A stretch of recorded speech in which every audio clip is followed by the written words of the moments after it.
আসসালামু আলাইকুম। স্বাগতম দেশজগৎ নিউজের আজকের দেশ বিদেশের আলোচিত খবরে। সাথে আছি আমি জাকারিয়া মুবিন। শুরুতেই জানিয়ে দিচ্ছি সংবাদ শিরোনাম।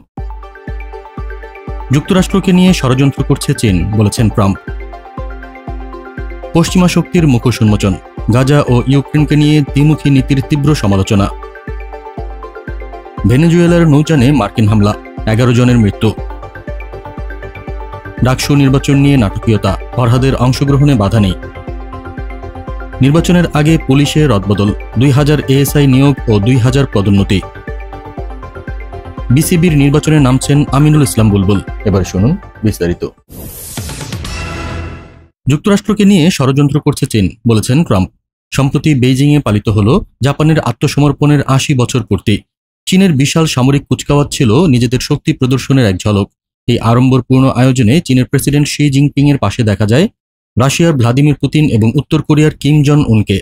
26টি দেশের রাষ্ট্রপ্রধানদের উপস্থিতিতে এই সমাবেশ বিশ্বজুড়ে তৈরি করেছে গভীর জল্পনা। চীন কি তবে যুক্তরাষ্ট্রকে কোনো গোপন বার্তা দিচ্ছে?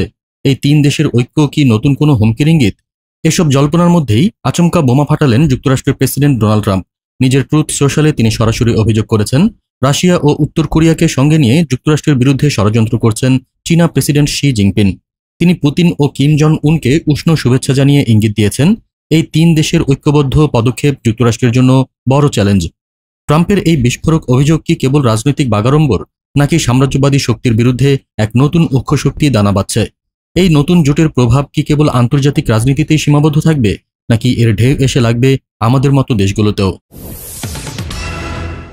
পশ্চিমা শক্তির মুখোশ উন্মোচন, গাজা ও ইউক্রেন নিয়ে দ্বিমুখী নীতির তীব্র সমালোচনা।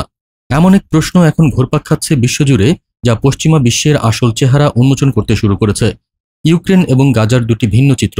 একদিকে ইউক্রেনের জন্য পশ্চিমাদের অবিরাম সমর্থন ও সহানুভূতি, অন্যদিকে ফিলিস্তিনি ভূখণ্ডে ইসরায়েলের নির্মম আক্রমণের বিষয়ে নীরবতা, ক্ষেত্রবিশেষে সমর্থন। এই বৈপরীত্য বিশ্বজুড়ে জন্ম দিয়েছে নানা প্রশ্নের। এই দ্বিমুখী নীতি কি তবে পশ্চিমা বিশ্বের বিশ্বাসযোগ্যতাকে প্রশ্নবিদ্ধ করছে?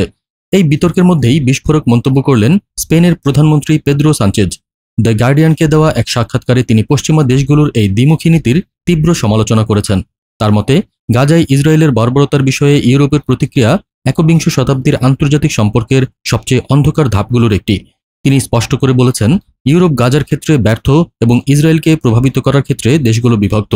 সানচেজ জোর দিয়ে বলেন, ইউক্রেন সংকটে বিশ্বাসযোগ্যতা ধরে রাখতে চাইলে এই দ্বিমুখী নীতি অগ্রহণযোগ্য।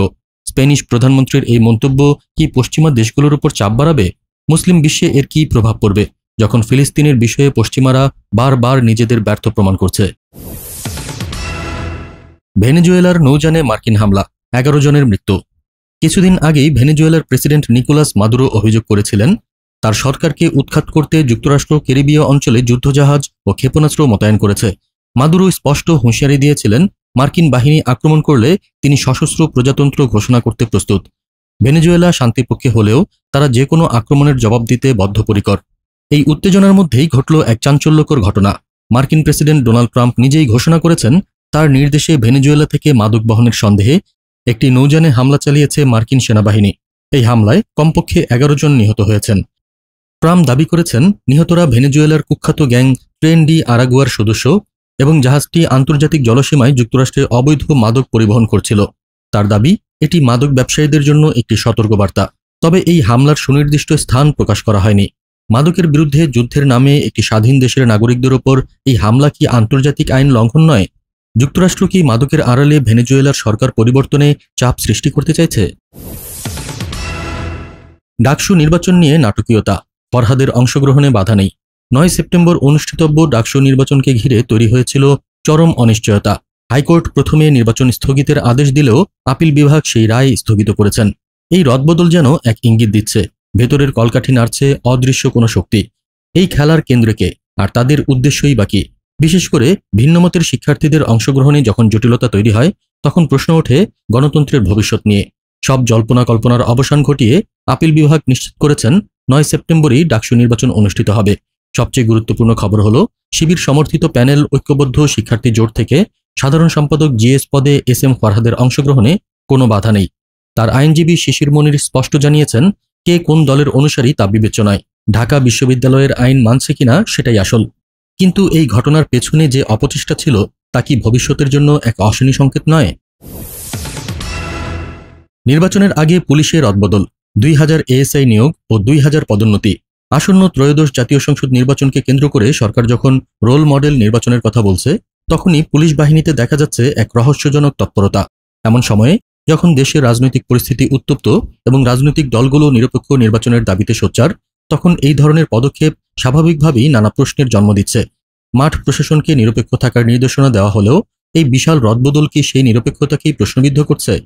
পুলিশের মহাপরিদর্শক আইজিপি বাহারুল আলম জানিয়েছেন, নির্বাচনের আগে 2000 নতুন সহকারী উপপরিদর্শক এএসআই নিয়োগ দেওয়া হবে। শুধু তাই নয়, আরও 2000 পুলিশ সদস্যকে পদোন্নতি দিয়ে এএসআই করা হবে। অর্থাৎ নির্বাচনের আগে মোট 4000 এএসআই পদমর্যাদার সদস্য যুক্ত হচ্ছেন বাহিনীতে।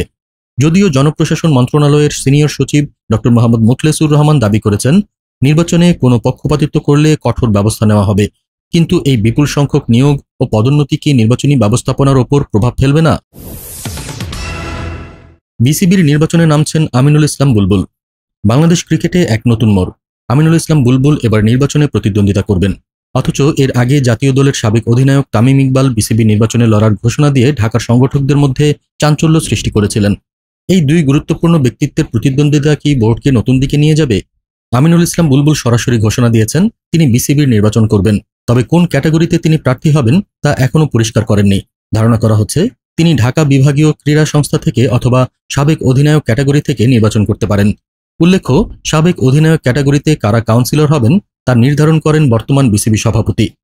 অন্যদিকে তামিম ইকবাল ঢাকার ক্লাব ক্যাটাগরি থেকে প্রতিদ্বন্দ্বিতা করার প্রস্তুতি নিচ্ছেন এবং তাকে ঘিরে একটি প্যানেল গঠনের কাজ চলছে। এই লড়াই কি শুধু দুই প্রাক্তন ক্রিকেটারের মধ্যে, নাকি এর পেছনে রয়েছে আরও বড় কোনো প্রভাব? এই নির্বাচন কি সত্যিই দেশের ক্রিকেটের উন্নয়নে ভূমিকা রাখবে, নাকি ক্ষমতা কক্ষিগত করার এক নতুন অধ্যায় রচিত হবে? আজ এখানেই শেষ করছি। সবাই ভালো থাকুন, সুস্থ থাকুন আর দেখতে থাকুন দেশজগৎ নিউজ। চ্যানেলটি ভালো লাগলে সাবস্ক্রাইব করুন আর সংযুক্ত থাকুন আমাদের ফেসবুক পেজে। ধন্যবাদ।